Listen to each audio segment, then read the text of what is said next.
Assalamualaikum warahmatullahi wabarakatuh.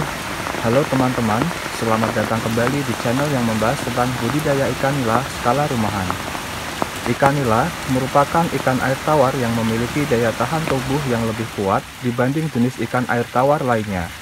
Oleh karena itu, ikan ini banyak dipilih untuk dibudidayakan baik skala rumahan maupun skala industri besar di berbagai wilayah. Ikan nila bisa dibudidayakan dengan teknik kolam bioflok, kolam ras, kolam air deras, juga kolam tanah. Karena sifatnya yang tahan terhadap perubahan lingkungan dan merupakan ikan herbivora.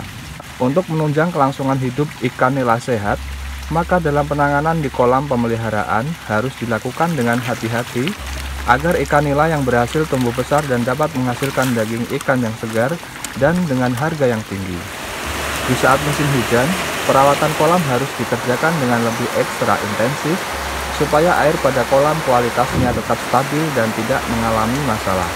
Di kolam beton sistem ras ini, ketika hujan deras sedang berlangsung, yang perlu diperhatikan adalah memantau ketinggian air kolam. Kemudian membersihkan jalur-jalur air yang tersumbat oleh kotoran atau dedaunan yang gugur karena letak kolam ini berdekatan dengan banyak pepohonan. Kemudian menutup keran air yang berasal dari gunung agar air kolam tidak keruh, karena sumber air dari gunung akan keruh ketika hujan lebat seperti saat ini. Kemudian pastikan sirkulasi air kolam tetap berjalan dengan mengecek mesin pompa dan mesin aerator. Apabila terjadi mati listrik, segera siapkan genset agar sirkulasi air terus berjalan dan tidak boleh berhenti terlalu lama.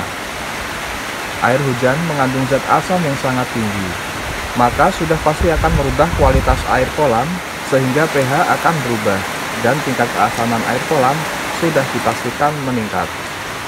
Usaha yang bisa kita lakukan untuk menjaga kualitas air kolam adalah dengan membuang air kolam sebanyak 20-30% dan menggantinya dengan air yang baru. Bisa juga dengan menambahkan garam krosok atau garam ikan secukupnya. Ketika sedang melakukan pembuangan air kolam, bisa dilakukan bersamaan dengan mengisi air yang baru, supaya ketinggian air kolam tetap stabil. Hal ini untuk menghindari agar ikan tidak stres terhadap perubahan debit air. Dan juga selalu perhatikan pipa pembuangan air kolam untuk mengatur overflow supaya air kolam tidak meluap. Untuk sumber air dari gunung, ketika hujan deras harus diarahkan keluar kolam karena air sangat keruh dan bisa membahayakan kesehatan ikan apabila tidak dikontrol dengan benar. Dalam kondisi hujan deras seperti ini, jangan memberi makan ikan karena kondisi keasaman air kolam yang sedang naik bisa mempengaruhi kesehatan ikan nila. Ikan nila bisa kembung dan mati. Kemudian, di bagian chamber filter juga harus lebih sering dibersihkan karena kotoran ikan yang tertumpuk pada media filter apabila terkontaminasi dengan air hujan yang kadar keasamannya tinggi akan mempercepat pembusukan dan menimbulkan bau yang tidak sedap. Budidaya ikan nila dengan sistem ras ini terhitung lebih aman untuk kesehatan ikan nila sehingga tidak perlu menggunakan obat-obatan. Ikan nila tetap akan sehat. Yang terpenting adalah ketersediaan air yang baru dan sistem pengolahan air yang tetap terjaga. Sesuai pengalaman saya, ikan nila di kolam ras ini tidak akan pernah mengalami masalah penyakit atau kematian jika airnya selalu terjaga bersih dan dikontrol pemberian pakannya. Kita harus tahu kapan ikan harus dikasih makan, bisa dikejar porsi pakannya, dan kapan ikan tersebut harus dipuasakan. Untuk pedoman pemberian pakan ikan nila, teman-teman bisa cek video sebelumnya, linknya ada di deskripsi.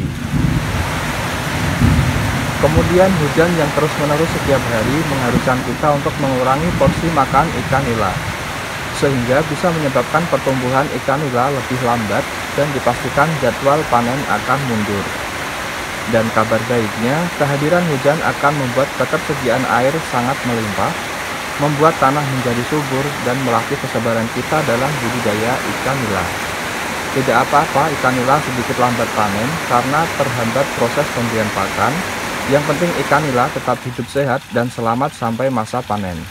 Daripada kita terlalu bernafsu ingin cepat panen dengan tidak memperhatikan kondisi cuaca, malah akan berakibat buruk. Paling parahnya bisa jadi gagal panen karena ikan mati massal. Semoga usaha kita tidak sia-sia. Semoga para pembudidaya ikan nila dan ikan-ikan lainnya selalu dilancarkan rezekinya dan disukseskan usahanya. Amin ya robbal alamin. Nah, oke teman-teman, ini hanya sedikit pengalaman yang bisa saya bagikan lewat video ini. Semoga video ini bermanfaat.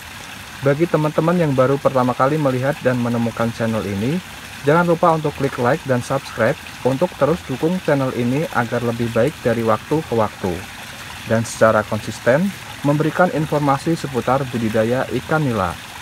Baiklah teman-teman, saya rasa itu saja yang dapat saya sampaikan di kesempatan video kali ini. Sampai jumpa di video-video selanjutnya. Saya Beni Irwan. Wassalamualaikum warahmatullahi wabarakatuh.